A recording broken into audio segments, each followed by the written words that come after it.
Fala galera, tá focado no Enem? Então vamos continuar nossa sequência de aulas sobre eletrodinâmica. Vambora!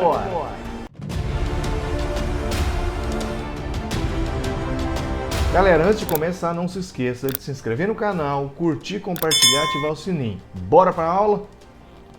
Então galera, como eu já havia falado nas aulas anteriores, estamos falando dos assuntos mais cobrados no Enem. E um deles é a eletrodinâmica. A gente já começou falando sobre corrente elétrica e primeira lei de Ohm. Na aula de hoje a gente vai aprender sobre a segunda lei de Ohm, que é uma lei relacionada à resistência elétrica, mas que leva em consideração a geometria e a natureza do material. Bora lá pro cantinho? Então, moçada, como eu estava dizendo, a segunda lei de Ohm é uma lei que define a resistência elétrica em função da geometria e da natureza do material. O que nós podemos entender com relação à geometria do material? A geometria do material, eu quero falar sobre a área de seção reta e o comprimento. E a natureza é de que é feito esse material? É ferro, é níquel, é alumínio, é prata, é ouro. Bora! Então, no nosso desenho, imagine que esse material esteja submetido a 12 volts. Só um valor numérico aí para a gente não ficar divagando aí sem números. Então, de um lado tem um potencial mais alto que o outro, que isso é uma diferença de potencial. Aí os elétrons, essas partículas que estão vermelhinhas, elas vão começar a se mover. Considerando aqui um movimento dessas cargas no sentido aqui para a direita. Então, considerando o movimento dessas cargas aqui para a direita, o que nós temos? Nós temos uma quantidade de partículas carregadas se movendo da esquerda aqui para a direita, certo? Então, o comprimento do fio vai ser essa distância de ponto a ponto, onde a gente está medindo a resistência do condutor, porque, por exemplo, quando a gente tem circuito de chuveiro, por exemplo, você pode mudar o tamanho dele. E com o tamanho que você muda a resistência. Vamos ver como funciona isso. E a gente tem essa área. A área seria a espessura. Se o fio é grosso, se o fio é fino, como que seria esse fio? Pode ser comprido, curto, fino ou grosso. Então você tem essas características. E de qual material? Na prática, a gente utiliza sempre cobre. Dá para utilizar fios de prata. Mas em circuitos residenciais a gente utiliza o cobre, porque o custo-benefício é o melhor de todos, porque o cobre e a prata têm quase a mesma condutividade. Então não faz sentido a gente usar a prata, que é muito mais caro. Vamos ver como funciona isso aqui então. Então, como eu disse, vamos fazer agora uma análise dessa geometria, do comprimento e da área. Vamos ver como funciona isso? Então veja bem, na primeira situação, eu estou comparando dois fios de mesmo comprimento, porém de espessuras diferentes. Fica claro no desenho que a área do primeiro fio é menor do que a do segundo. Então a gente pode escrever que a área 1, ou a área de seção, ela é menor do que a área 2. Aí a pergunta é mais fácil o elétron chegar do outro lado do fio aqui, nesse condutor, no primeiro fio ou no segundo? Então a gente vai pensar no seguinte, o espaço do segundo, por onde os elétrons vão passar, é muito maior, certo? Então quer dizer que é um caminho mais largo. E a gente pensando nessa ideia de interação elétron-elétron, eles têm uma relação de repulsão, então eles interagem de forma repulsiva. Então, dificulta o movimento dessas partículas e a rede cristalina também. Tendo mais caminho por onde ele passar, a gente vai pensar dessa forma, os elétrons têm mais facilidade de chegar do outro lado no fio mais grosso. Então, quer dizer que se a área 1 é menor do que a área 2, quer dizer que a resistência elétrica, ou seja, a dificuldade para atravessar no fio 1, é maior do que no fio 2. Então, concluímos que a resistência elétrica é inversamente proporcional à área de seção transversal. Quanto mais grosso, menor a resistência. E agora o comprimento. Como que funciona o comprimento? Eu tenho dois fios de mesma espessura, a gente está considerando tudo o mesmo material. Mesma espessura, e a gente vai fazer a análise do comprimento. Então, aonde que seria mais fácil o elétron atravessar? No fio comprido, de mesma área aqui, ou no fio mais curto. Então a gente tem o seguinte, L1, que é o comprimento do fio primeiro, é maior do que L2. E se você pensar, é muito mais difícil percorrer um caminho longo do que um curto. Então quer dizer que a resistência do primeiro fio, R1, ela é maior do que a resistência R2.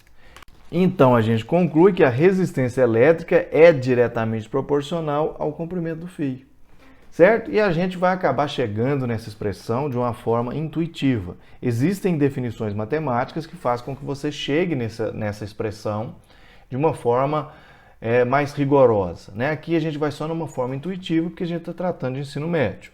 Então a gente conclui que um fio bom condutor tem resistência pequena, resistência baixa. Então, olha a sacada, hein? Um fio bom condutor é curto e grosso. Então, um fio bom condutor é curto e grosso.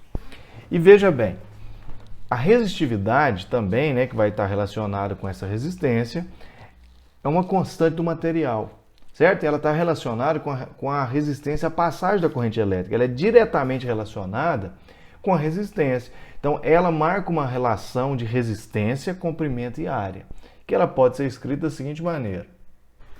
Então, a nossa expressão pode ser escrita como resistência é igual a resistividade vezes o comprimento dividido pela área. Então, está aqui R de resistência, letra grega ρ de resistividade e L de comprimento.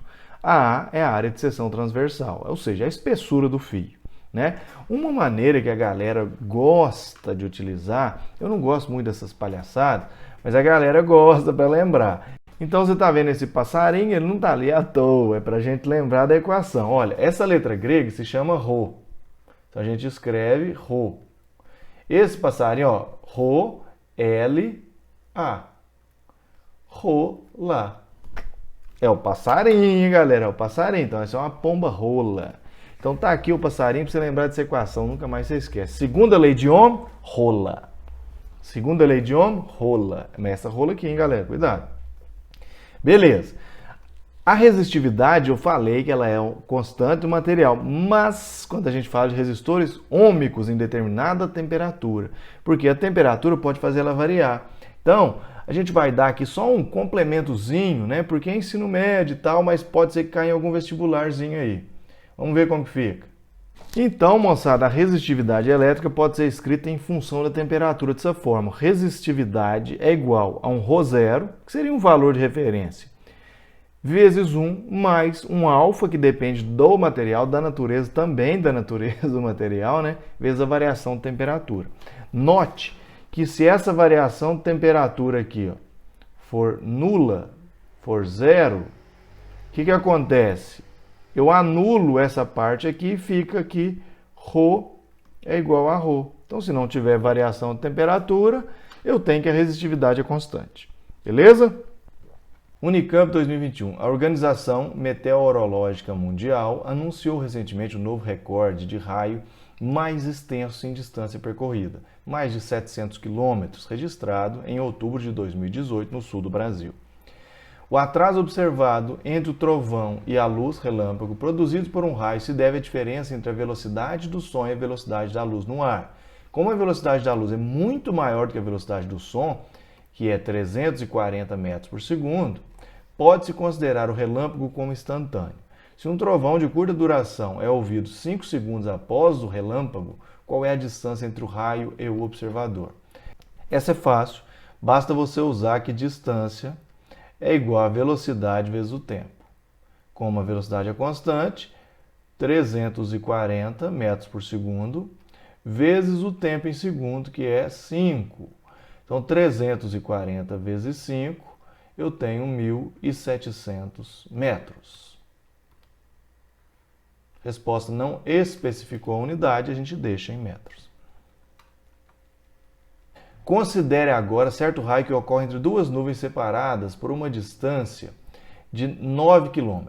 A diferença de potencial entre as nuvens é 6 vezes 10 a sétima volts e a corrente elétrica é 8 vezes 10 a quinta ampere. A resistência elétrica do canal ionizado da atmosfera, que conduz a corrente do raio, é diretamente proporcional à resistividade ρ do canal e o seu comprimento L, inversamente proporcional à área de seção reta A. Sendo que a área é 3 cm², qual é a resistividade elétrica ρ deste canal. Ele contou mais ou menos como funciona a expressão, mas vamos ver o que a gente consegue. Primeira coisa, eu preciso da resistência. Então eu vou usar a primeira lei de Ohm. Veja que ele chamou aqui de V e eu estou chamando de U. Mesma coisa, tá? Mesma coisa aqui para nós. Então eu tenho que a tensão é 6 vezes 10 elevado à sétima, resistência vezes a corrente, que é 8 vezes 10 elevado à quinta.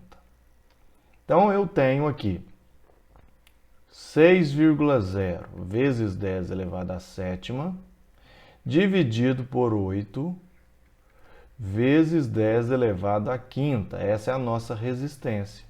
Então a resistência tem um valor de 6 dividido por 8, é 0,75, vezes 7 menos 5, 2. Então eu vou tirar aqui da anotação da maneira que está e deixar 75. 75 ohms. Então essa é a resistência. Eu quero achar quanto que vale a resistividade. Então quer dizer que resistência é igual a ρ. Lembra da expressão, hein? Então a resistência é 175.